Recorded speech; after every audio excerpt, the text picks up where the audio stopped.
I know there's 2 months left in the season, and you guys aren't even at the All-Star break yet, but how much do you pay attention to the standings and the play-in race? Is that something that you look at often, or something that you try to kind of set aside and not really pay attention to? I mean, you see it, of course, you hear family, friends, and social media post about it, but, as a unit, I think we just focus on, like, day-to-day.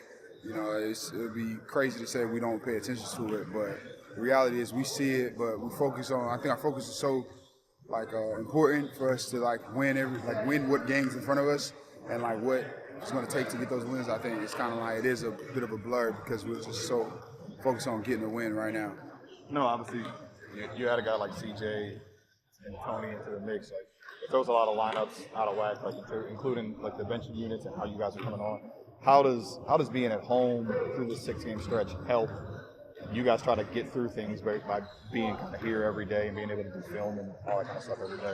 I mean, it's just easier. We have a practice facility. We get to sleep in our own beds. So I think just the rest and the ability to be able to get together so often through this stretch to catch CJ and T Snell up to all our offense and defensive schemes because those guys are veterans, so they catch on very easily. So I think the benefit is just that we're able to spend so much more time this week with this stretch where we're not flying and sleeping on the plane and getting in late and stuff like that. So I think it's huge. How much has them being vets help this process out? I mean, I don't know, when you came in and you've been on a few teams, different.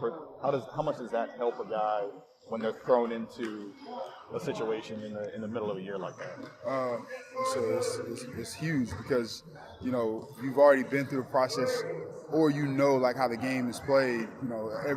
Everyone runs similar plays. Everyone does the same schemes defensively. It's just a matter of the different calls. So once a guy like CJ or Tony, a couple of days and they're right there. They're not as sharp as the guys that's been here all year. Because I'm not even as sharp as guys like Herb and Brandon that's been here all season. But after a little bit of time, of reps and film, those guys will be caught up in no time. This Toronto team is pretty unique with just how many big wings they have. What kind of challenge is it just facing a team where they just got waves of 6-8 wings that can throw at you?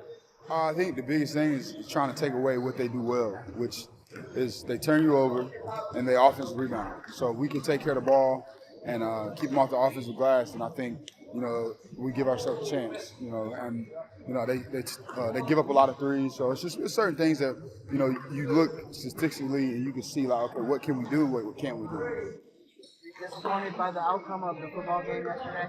Yeah, because I was sitting pretty excited third quarter, and then things kind of fell apart late. So it's huge for the city of Cincinnati. So just to get there, after all the years they've had of just no playoff wins, and so as sad as they may be, but I think just how young that team is, they got a lot of excitement to come.